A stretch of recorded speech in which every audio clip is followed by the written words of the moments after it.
Hidup ini adalah kesempatan.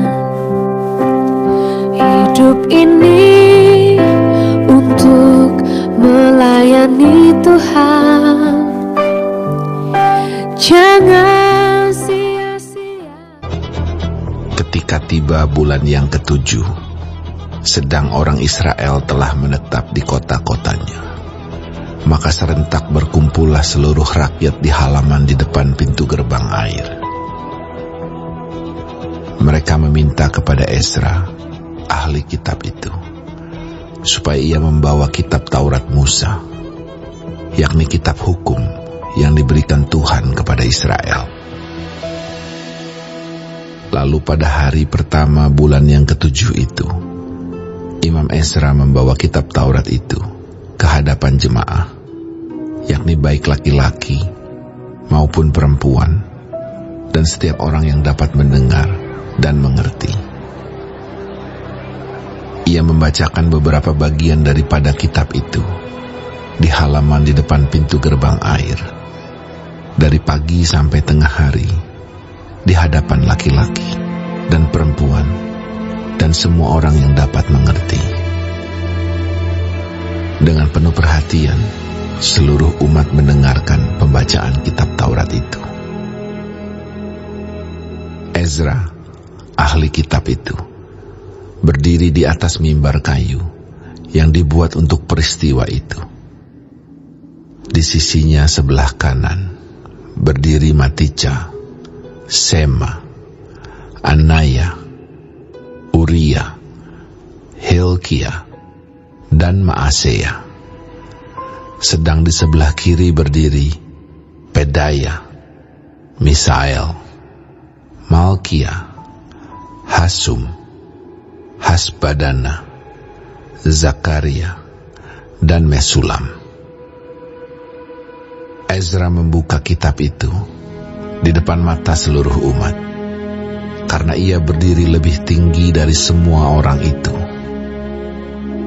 Pada waktu ia membuka kitab itu, semua orang bangkit berdiri. Lalu Ezra memuji Tuhan, Allah yang Maha Besar, dan semua orang menyambut dengan Amin, Amin, sambil mengangkat tangan. Kemudian mereka berlutut dan sujud menyembah kepada Tuhan dengan muka sampai ke tanah.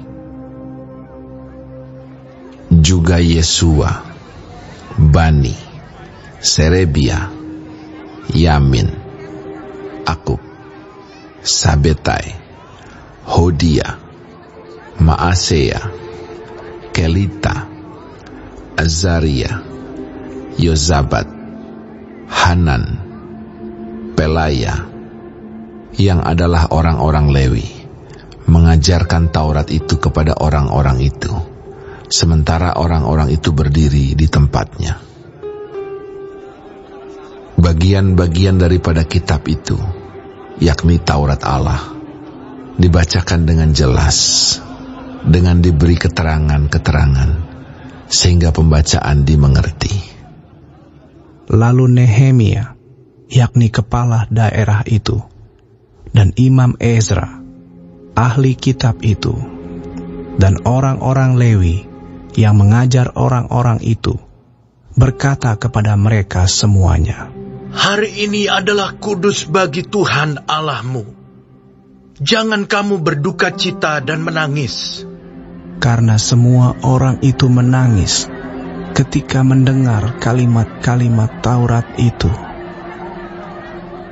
Lalu berkatalah ia kepada mereka, "Pergilah kamu, makanlah sedap-sedapan, dan minumlah minuman manis, dan kirimlah sebagian kepada mereka yang tidak sedia apa-apa, karena hari ini adalah kudus bagi Tuhan kita. Jangan kamu bersusah hati, sebab sukacita karena Tuhan, itulah perlindunganmu." Juga orang-orang Lewi menyuruh semua orang itu supaya diam dengan kata-kata, "Tenanglah, Hari ini adalah kudus, jangan kamu bersusah hati.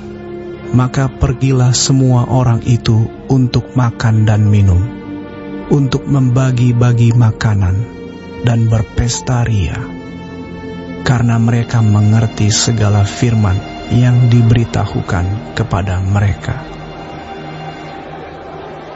Pada hari yang kedua, kepala-kepala kaum keluarga seluruh bangsa, juga para imam dan orang-orang Lewi, berkumpul pada Ezra, ahli hukum Taurat itu, untuk menelaah kalimat-kalimat Taurat itu. Maka didapatinya tertulis dalam hukum yang diberikan Tuhan dengan perantaraan Musa, bahwa orang Israel harus tinggal dalam pondok-pondok pada hari raya bulan yang ketujuh, dan bahwa di semua kota mereka dan di Yerusalem harus disampaikan berita dan pengumuman yang berbunyi, Pergilah ke gunung, ambillah daun pohon zaitun, daun pohon minyak, daun pohon murad, daun pohon korma, dan daun dari pohon-pohon yang rimbun, guna membuat pondok-pondok sebagaimana tertulis. Maka pergilah orang mengambil daun-daun itu, lalu membuat pondok-pondok, masing-masing di atas atap rumahnya, di pekarangan mereka, juga di pelataran-pelataran rumah Allah, di lapangan pintu gerbang air, dan di lapangan pintu gerbang Efraim. Seluruh jemaah yang pulang dari pembuangan itu membuat pondok-pondok dan tinggal di situ. Memang sejak zaman Yosua bin Nun sampai hari itu, orang Israel tidak pernah berbuat demikian. Maka diadakanlah pesta ria yang amat besar. Bagian-bagian kitab Taurat Allah itu dibacakan tiap hari, dari hari pertama sampai hari terakhir. 7 hari lamanya mereka merayakan hari raya itu, dan pada hari yang ke-8 ada pertemuan raya sesuai dengan peraturan. Baik, sebelum mengakhiri firman Tuhan hari ini, kita sama-sama berdoa. Bapa kami yang di surga, dikuduskanlah nama-Mu. Datanglah kerajaan-Mu. Jadilah kehendak-Mu di bumi seperti di sorga. Berikanlah kami pada hari ini makanan kami yang secukupnya, dan ampunilah kami akan kesalahan kami, seperti kami juga mengampuni orang yang bersalah kepada kami. Dan janganlah membawa kami ke dalam pencobaan, tetapi lepaskanlah kami daripada yang jahat, karena Engkaulah yang empunya kerajaan dan kuasa dan kemuliaan sampai selama-lamanya. Amin.